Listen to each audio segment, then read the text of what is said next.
I'm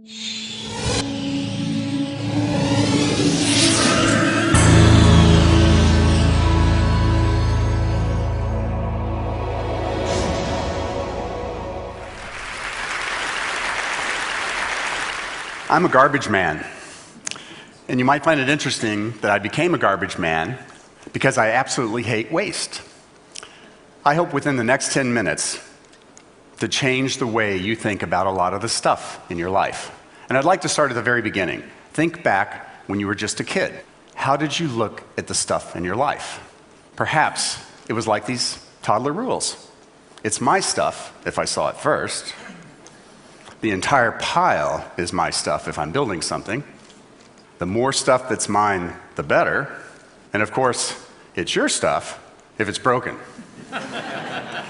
Well, after spending about 20 years in the recycling industry, it's become pretty clear to me that we don't necessarily leave these toddler rules behind as we develop into adults. And let me tell you why I have that perspective. Because each and every day at our recycling plants around the world, we handle about 1 million pounds of people's discarded stuff. Now, 1 million pounds a day sounds like a lot of stuff, but it's a tiny drop of the durable goods that are disposed each and every year around the world, well less than 1%. In fact, the United Nations estimates that there's about 85 billion pounds a year of electronics waste that gets discarded around the world each and every year, and that's one of the most rapidly growing parts of our waste stream. And if you throw in other durable goods like automobiles and so forth, that number well more than doubles. And of course, the more developed the country, the bigger these mountains. Now, when you see these mountains, most people think of garbage. We see above ground mines. And the reason we see mines is because there's a lot of valuable raw materials that went into making all of this stuff in the first place. And it's becoming increasingly important that we figure out how to extract these raw materials from these extremely complicated waste streams. Because as we've heard all week at TED, the world's getting to be a smaller place with more people in it who want more and more stuff. And of course, they want the toys and the tools that many of us take for granted. And what goes into making those toys and tools that we use every single day? It's mostly many types of plastics and many types of metals. And the metals we typically get from ore that we mine in ever-widening mines and ever-deep mines around the world. And the plastics we get from oil, which we go to more remote locations and drill ever deeper wells to extract. And these practices have significant economic and environmental implications that we're already starting to see today. The good news is we are starting to recover materials from our end-of-life stuff and starting to recycle our end-of-life stuff, particularly in regions of the world like here in Europe that have recycling policies in place that require that this stuff be recycled in a responsible manner. Most of what's extracted from our end-of-life stuff, if it makes it to a recycler, are the metals. To put that in perspective, and I'm using steel as a proxy here for metals because it's the most common metal, if your stuff makes it to a recycler, probably over 90% of the metals are going to be recovered and reused for another purpose. The plastics are a whole other story. Well less than 10% are recovered. In fact, it's more like 5%. Most of it's incinerated or landfilled. Now, most people think that's because plastics are a throwaway material, have very little value. But actually, plastics are several times more valuable than steel. And there's more plastics produced and consumed around the world on a volume basis every year than steel.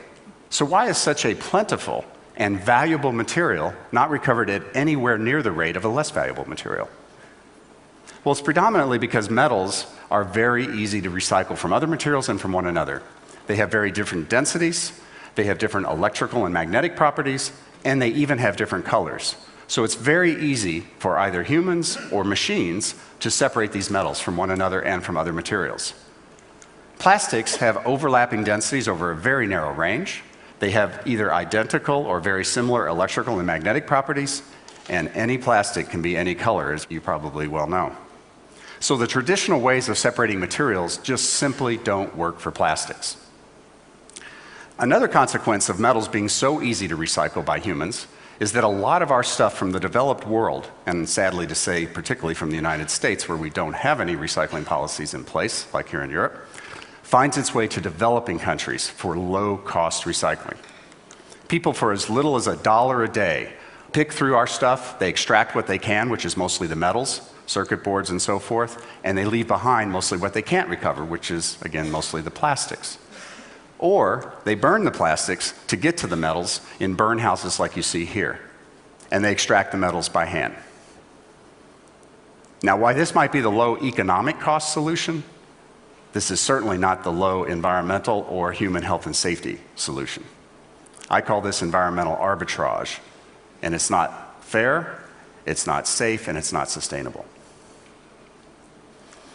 Now, because the plastics are so plentiful, and by the way, those other methods don't lead to the recovery of plastics, obviously, but people do try to recover the plastics. This is just one example. This is a photo I took standing on the rooftops of one of the largest slums in the world in Mumbai, India. They store their plastics on the roofs, they bring them below those roofs into small workshops like these, and people try very hard to separate the plastics by color, by shape, by feel, by any technique they can. And sometimes they'll resort to what's known as the burn and sniff technique, where they'll burn the plastic and smell the fumes to try to determine the type of plastic. None of these techniques result in any amount of recycling in any significant way. And by the way, please don't try this technique at home. So what are we to do about this space-age material, at least what we used to call a space-age material, this plastics? Well, I certainly believe that it's far too valuable and far too abundant to keep putting back in the ground or certainly send up in smoke.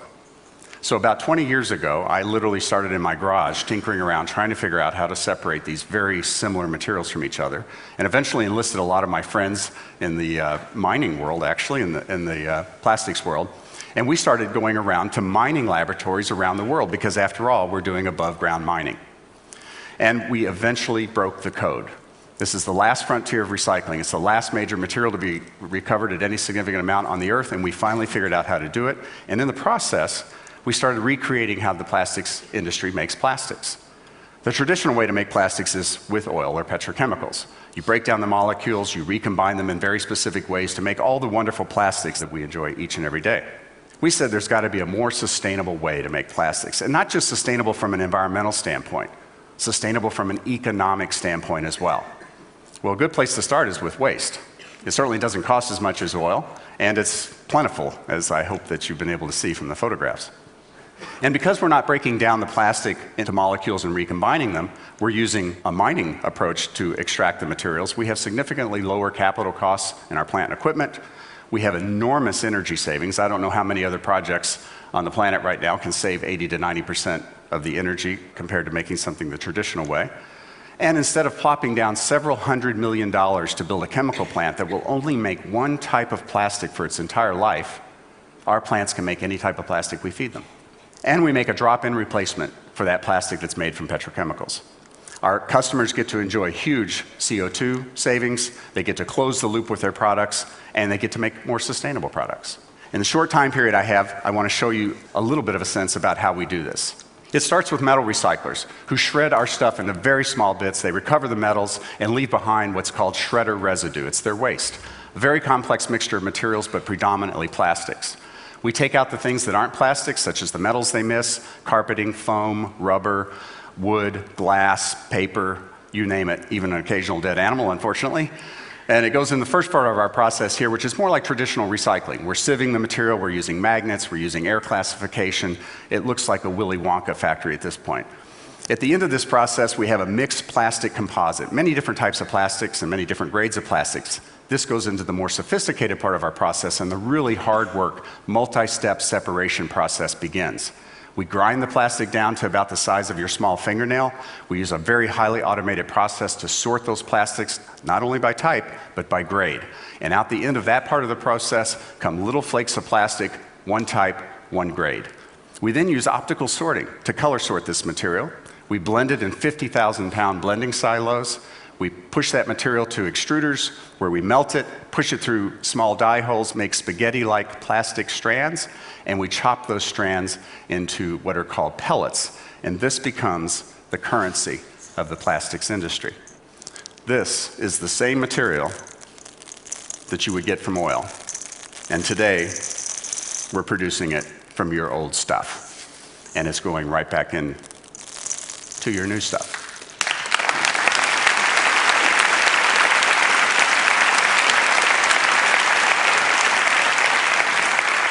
So now, instead of your stuff ending up on a hillside in a developing country, or literally going up in smoke, You can find your old stuff back on top of your desk in new products, in your office, or back at work in your home. And these are just a few examples of companies that are buying our plastic, replacing virgin plastic to make their new products.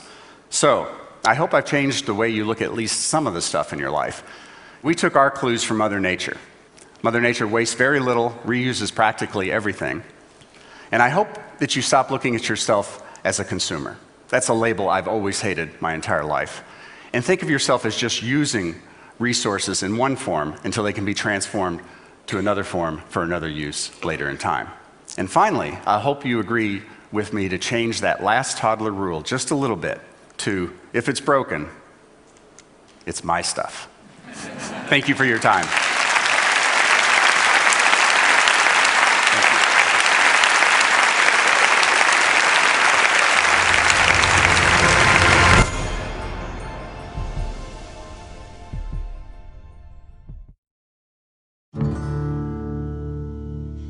When I was 16, I found this motorcycle. It was a dilapidated piece of junk that wasn't going, but I realised how special it was. Restoration of this motorcycle has taught me to improvise with mechanical things. My name is Mark Lesek. I live in Hobart, Tasmania. I'm Director of Dynamic Welding and Engineering. It's a pretty cool place. We do machine shop work. We do aluminium welding. 7 years ago, I had an accident and lost the best part of my arm. I got a prosthetic on my own insurance. It didn't work. It was very unreliable. It wasn't fixed to my body and flopped about. It simply wasn't up to the job. I thought, if you can fix your own motorcycle, why can't you fix a prosthetic? So I did a search to find out as much information as possible and came across the Cairns artificial arm. This is an antique arm from the early 1900s, and in its time it was so mechanically advanced. With patent search on Google, I was able to find every single Cairns patent online. So I set about trying to reverse engineer it. The arm itself has many good features. It's body powered, which means it won't break down. You can use it for heavy duty work, and you can also repair it yourself. And hold a beer. And hold a beer, exactly. Some of the new things I hope to add to this arm is an extra finger joint, and it will be gear driven. Will also be lighter with space-age materials such as magnesium and carbon fibre. That is so cool. Well, if you think how many people have lost limbs but can't afford the new electronic limbs, I mean, it is rewarding knowing that one day people will be able to wear something that Mark and I are working on. My hope for this artificial arm is to wear it and share it so amputees can live a normal life again. It doesn't matter if it's a bike or an arm or your life. If you can take it apart, if you can understand it, you can make it better.